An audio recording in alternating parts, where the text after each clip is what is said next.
Telecom company BSNL. देखिए आजकल लोग एयरटेल, वोडाफोन आइडिया, जियो इन्हीं सभी को इस्तेमाल करते हैं तो बीएसएनएल का नाम कम सुनने को मिलता है, लेकिन आजकल हेडलाइंस में है बीएसएनएल। आपने कभी जब रेडियो पर मैच सुना होगा तो आपने सुना होगा कि ये लगा बीएसएनएल चौका, तो बीएसएनएल वही चौके और छक्के मार रहा है, मार्केट पे ये चौके और छक्के नहीं मार पा रहा था।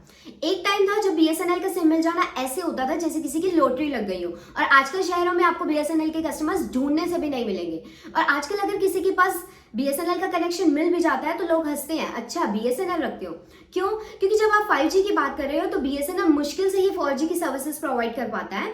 और अब इस टाइम में एक ऐसी कंपनी जो 5G में आई ही नहीं, उसी बीएसएनएल को सरकार भारी भरकम रकम खर्च करके बचाने जा रही है। देश में 5G स्पेक्ट्रम की नीलामी के बीच सरकार ने बीएसएनएल को फिर से जिंदा करने का प्लान बनाया है।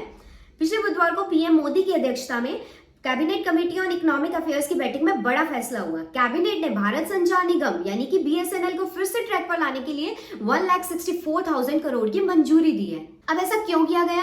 लोगों का कहना है कि जब एयर इंडिया बेच दिया तो बीएसएनएल को भी बेच देना था, बीएसएनएल को क्यों बचाने जा रहे हो? अब इसके पीछे प्राइम मिनिस्टर नरेंद्र मोदी की क्या सोच है वो मैं आपको इस वीडियो में बताऊंगी, तो वीडियो को पूरा ध्यान से देखिएगा, इसको कहीं भी स्किप मत कीजिएगा। और अगर मेरी वीडियो पसंद आए तो वीडियो को लाइक और चैनल को सब्सक्राइब जरूर कर दीजिए ताकि आगे आने वाली हर वीडियो का नोटिफिकेशन आपको मिलता रहे। तो चलिए स्टार्ट करते हैं। अब इस रिवाइवल प्लान में क्या है पहले जरा वो समझ लेते हैं। बीएसएनएल के लिए कहा जा रहा है कि ये जो 1,64,000 करोड़ का पैकेज है ना, इसमें से 33,000 करोड़ को हम हिस्सेदारी में बदलेंगे, फिर इस 33,000 करोड़ के कर्ज के भुगतान के लिए हम बॉन्ड जारी करेंगे, तो ये एक प्लान का हिस्सा है। उसके बाद 44,993 करोड़ की लागत से स्पेक्ट्रम अलॉटमेंट होगा, मतलब इतना पैसा स्पेक्ट्रम पर खर्च होगा ताकि बीएसएनएल को एट पार लाया जा सके उसके कॉम्पिटिटर के। अब बीएसएनएल के रिवाइवल प्लान के 3 मेन रीजन हैं, तो इन 3 मेन रीजन की बात करते हैं। सबसे पहला रीजन है सर्विस में सुधार करना, क्योंकि बिना सर्विस को सुधारे तो कोई इसको रखेगा नहीं। दूसरा मेन रीजन आता है बैलेंस शीट को सुधारने का, क्योंकि अगर पैसा लगाकर कंपनी को पुश भी मिल जाए, अगर बैलेंस शीट सही नहीं है तो कितने दिन तक चलेगा ये। और तीसरा मेन रीजन है फाइबर नेटवर्क को डाइवर्सिफाई करना। अब ये क्यों है ये मैं आपको आगे बताऊंगी वीडियो में। इस रिवाइवल पैकेज में बीएसएनएल की 4G सेवाएं स्टार्ट करने की योजना बनाई जा रही है। अब ये 4G सेवा स्टार्ट क्यों की जा रही है? आप कहेंगे कि मेरे पास तो ऑलरेडी 4G है और मैं तो 5G लेने की सोच रहा हूं, तो मैं बीएसएनएल की वो योजना जो अभी तक स्टार्ट ही नहीं हुई, जो 4G है, उसको मैं क्यों लूंगा? तो बीएसएनएल की ये 4G सेवा स्टार्ट होने के पीछे क्या रीजन है? इसकी वजह है 29,616 गांव। इन गांवों में 4G नहीं है, तो इन गांवों में अब 4G पहुंचेगा, और वो कौन पहुंचाएगा? वो पहुंचाएगा बीएसएनएल। तो इसलिए बीएसएनएल को रिवाइव करने के पीछे की एक बड़ी सोच ये है कि गांवों तक वो स्पीड, वो सर्विस पहुंचानी है जो आपके हमारे पास यहाँ शहरों में है। और इसके लिए 19,722 टावर लगाए जाएंगे, मतलब गांव के इंफ्रा पर खर्च होगा, जो हमेशा से ही प्राइम मिनिस्टर नरेंद्र मोदी का लक्ष्य रहा है। और इसकी कॉस्ट जो आएगी वो होगी 26,316 करोड़ रुपए। अब सभी को पता है कि गांवों पर नरेंद्र मोदी का फोकस हमेशा से ही रहा है। उनका कहना है कि अगर आप गांवों को इंटरनेट से, हाई स्पीड इंटरनेट से, ब्रॉडबैंड कनेक्शन से नहीं जोड़ रहे हैं तो देश में रफ्तार भी उतनी तेजी से नहीं होगी जिस तेजी से वो होनी चाहिए। तो टेलीकॉम सेक्टर एक रणनीतिक क्षेत्र है जहां बीएसएनएल के होने से मार्केट में बैलेंस बना रहेगा। बीएसएनएल रूरल एरियाज में telecom, diversification of services, development of the domestic technique, इन सभी एरियाज में एक इंपॉर्टेंट रोल प्ले करता है। बीएसएनएल को 1,64,000 करोड़ का बूस्टर डोज देने से लोगों को हैरानी भी हुई, क्योंकि उनका लगता था कि ये वो है जो अभी 4G लॉन्च ही नहीं कर पाया।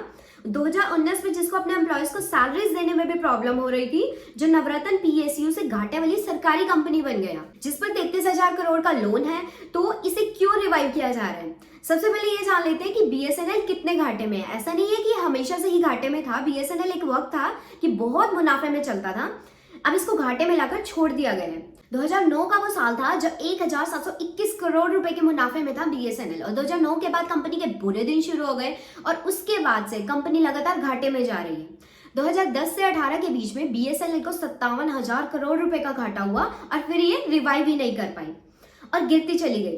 2019 में फिर इसको 15,500 करोड़ रुपए का घाटा हुआ। हालांकि ये पुराने घाटे से कुछ कम था, लेकिन फिर भी बहुत बड़ा लॉस था। और 2020-21 से फिर ये कम होकर 7,441 करोड़ रुपए के घाटे पर आया। मतलब बीएसएनएल जो है उसका घाटा धीरे धीरे कम हुआ। तो ये है बीएसएनएल की कहानी, फायदे से लेकर इस नुकसान तक।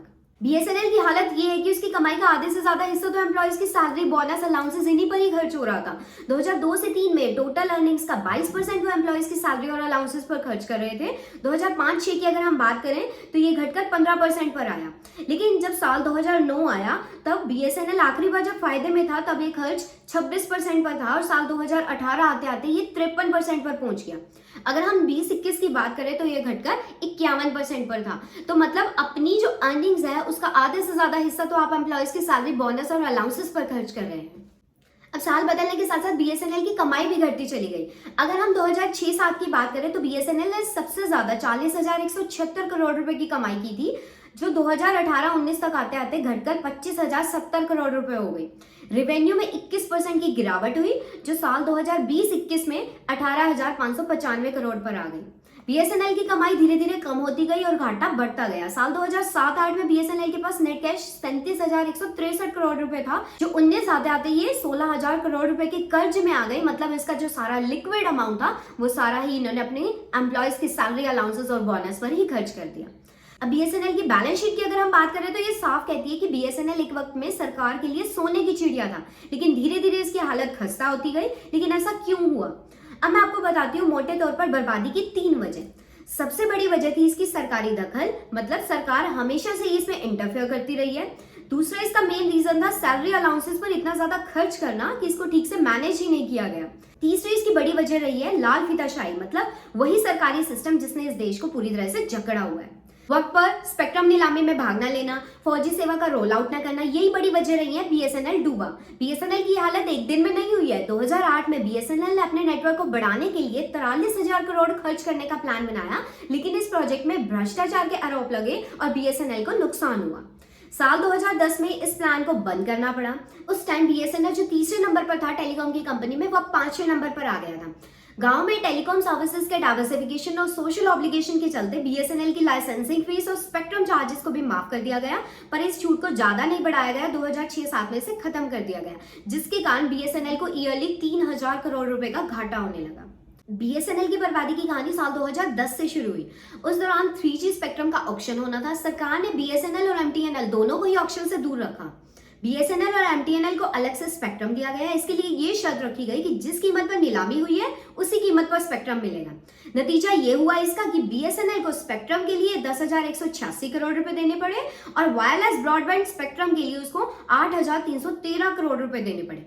एनएफ फंड ना होने के बावजूद भी बीएसएनएल ने स्पेक्ट्रम के लिए रकम चुकाई और बीएसएनएल को ये रकम देने के बावजूद भी उसके मन मुताबिक स्पेक्ट्रम सर्कल भी नहीं दिए गए, यानी कि जो प्राइवेट प्लेयर्स थे उन्हें फायदा हुआ। पहले तो 3G ऑक्शन से बीएसएनएल को दूर रखा गया, फिर मनमानी कीमत पर बीएसएनएल को स्पेक्ट्रम बेचा गया, और वो भी ऐसे सर्कल में जहां पर बीएसएनएल को ज्यादा फायदा होने की उम्मीद नहीं थी। यहाँ पर सर्कल का मतलब उन एरिया से है जहां आप वो 3G चला सकते हैं। ऐसी जगह पर उन्हें दिया गया जहां पर 3G के खरीदार ही नहीं थे, जिनको नहीं चाहिए था उस वक्त पर, या फिर वो दूसरे से ले रहे थे। तो बीएसएनएल ने पैसे भी चुकाए और ऊपर से घाटा भी खाया। तो सोचिए उस टाइम क्या सिस्टम रहा होगा, और इसी सिस्टम का भी हाथ था बीएसएनएल को डुबोने में। अब इसी साल वित्त मंत्री ने संसद में यह आरोप लगाया कि यूपीए सरकार ने जानबूझकर बीएसएनएल को बर्बाद किया। अब स्टैट्स तो गवाही दे ही रहे हैं कि वित्त मंत्री कह रहे हैं कि जानबूझकर बीएसएनएल को बर्बाद किया गया यूपीए के जमाने में। तो सुनिए एक बार। बीएसएनएल का मार्केट शेयर था 19%, 19% मार्केट शेयर बीएसएनएल का। वो धीरे धीरे घट करके 7.96% में आ गया इनके ये नॉन कोऑपरेटिव मेजर्स के वजह से। इनके इरादा ठीक नहीं था, बीएसएनएल को ऐसे छोड़ कर गए और वो इतना कगार almost in death bed BSNL आ पहुंचे। मोदी जी ने क्या किया वो भी सुन लेना चाहिए। मोदी जी ने क्या किया, अक्टूबर 2019 में कैबिनेट अप्रूव किया 69,000 crore of financial support for BSNL. आपने वित्त मंत्री को तो सुन लिया, लेकिन अब क्वेश्चन ये है कि इतने ज्यादा घाटे और कर्ज में चल रही बीएसएनएल को सरकार इतनी भारी भरकम रकम खर्च करके क्यों बचाना चाहती है? इसका कारण भी छुपा हुआ है बीएसएनएल में, क्योंकि नरेंद्र मोदी चाहते हैं कि बीएसएनएल रिवाइव हो। अब इन सब चीजों के अकॉर्डिंग बीएसएनएल का क्या मतलब निकलता है? बी से बॉर्डर, एस से सिक्योरिटी, एन से नेटवर्क एंड एन से लिंकेज। यानी कि बॉर्डर के आसपास जिस तरीके से बीएसएनएल का नेटवर्क है वो और किसी का नहीं है। सिक्योरिटी के लिहाज से भी अगर हम बात करें तो बीएसएनएल रिवाइव हो रहा है और वो बॉर्डर और ऐसे ही कुछ दूसरे इलाकों में है, तो वो सिक्योरिटी के लिहाज से भी इंपॉर्टेंट हो जाता है। गांव में बीएसएनएल का जो नेटवर्क है वो आज भी प्राइवेट प्लेयर्स का नहीं है, इसलिए भी बीएसएनएल गांव के उन ग्रामीण इलाकों में जहां पर कोई बड़ी बड़ी रकम खर्च करके जो है वो पैकेज नहीं ले सकता, वहां बीएसएनएल काम आ सकता है। और देश को लिंक करने के लिए भी जरूरी है, तो बीएसएनएल को रिवाइव करने के लिए बीएसएनएल ही वजह है कि आप बॉर्डर सिक्योरिटी, नेटवर्क और लिंकेज के हिसाब से पूरी तरीके से गांवों को सपोर्ट करो। और बीएसएनएल के जरिए ग्रामीण क्षेत्रों में टेलीकॉम सर्विसेज को मजबूत करना सरकार का मेन मोटिव है। बीएसएनएल ऑप्टिकल फाइबर के 36% कस्टमर ग्रामीण इलाकों में रहते हैं। मोदी सरकार के एजेंडा में है गांवों में ब्रॉडबैंड सर्विसेज प्रोवाइड करना और वो उसके लिए लगातार कोशिश कर रहे हैं। दूसरा बड़ा कारण है कि बीएसएनएल डोमेस्टिक मैन्युफैक्चरर्स पर निर्भर करता है, तो जब 4G सेवाएं शुरू हो जाएंगी तो इन मैन्युफैक्चरर्स को भी फायदा मिलेगा।